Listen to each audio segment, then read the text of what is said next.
Ito pa yung pinangako ko sa inyo na ititispire po natin. Siyempre hindi pa po ito pininturahan kasi ititispire pa nga natin. Ito temporary lang din yung controller, hindi ka pa natin naikabit. So gagamit lang po ako ng yung battery pack.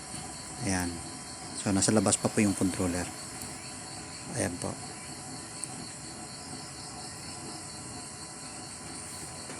At ito po yung gagawin natin ngayon. Magtitispire kung paano po tayo magsisindi. At kung papansinin ninyo, napakadali lang po natin itong sisindihan.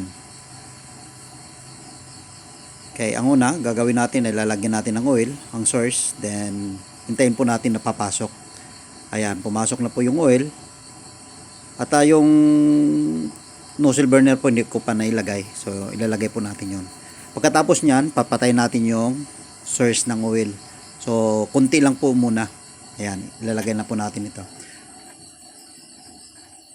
Ayan po.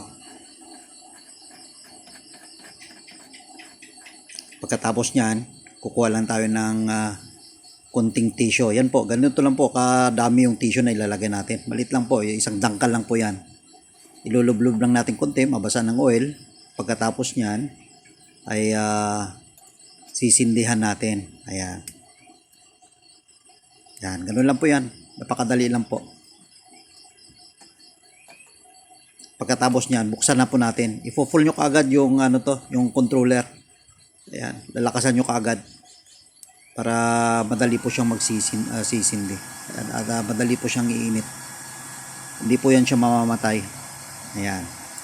Then, hintayin lang po natin na magbo-blue flame siya.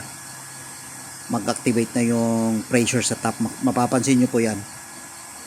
Ayan.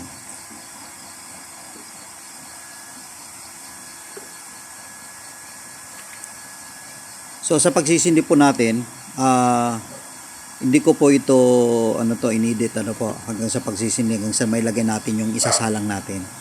Ayan. At malapit na po siyang mag blue flame. So mag-activate na po yan. Ayan. Yan po, red flame pa siya kasi nga yung tissue, yung inilagay natin ay hindi pa siya nasusunog ng maayos. Ayan, ilulublob na lang po natin para mag-blue flame na siya. Pwede naman po nating hintayin. Ayan. Kung pansinin niyo, nag-activate na po yung pressure natin sa top ng ating nozzle burner. Ayan. So sa ganitong itsura po ng flame natin, pwede na po ninyong isalang. Ayan, pwede na po kayo magsalang yan. Hindi po yan nakakaitim. Ayan. So ilalagay na natin yung ating isasalang. So okay na po yan. Pwede na po yan siya. So nakapaganda po ako ng mga ulo ng bangus. Ayan po. At na-marinate na din po ito. Nalagyan na natin ng mga rekado. Yan. So, tatakpan na natin. So ganun lang po yung pagsisindi natin. Napakadali lang po. At kita nyo naman yung kanyang apoy. Ayan. So ganun lang po yan. Then mula nung nagsindi tayo at inilagay yan ng blue flame. Then maglalagay na tayo ng maintenance.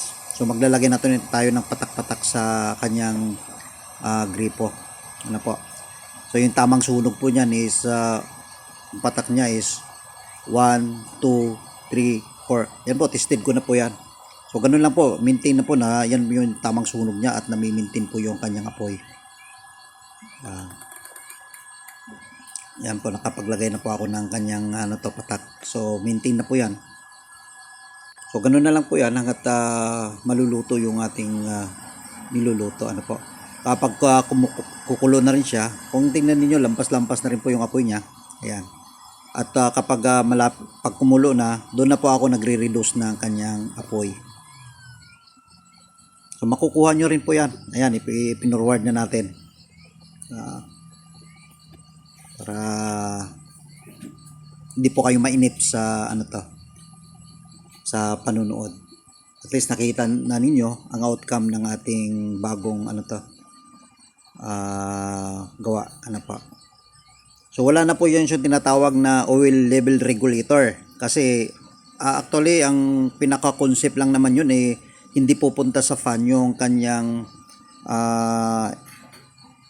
oil at masisira po yung ating yung ating fan. So nilagyan ko na lang po ng overflow sa air pipeline. Yan po. So makikita ninyo pag mag-overflow na papatak na po doon at doon yun na i-control yung kanyang oil. So hindi na po mababasa yung fan natin. So ganun lang po yung concept niyan. Ayan o.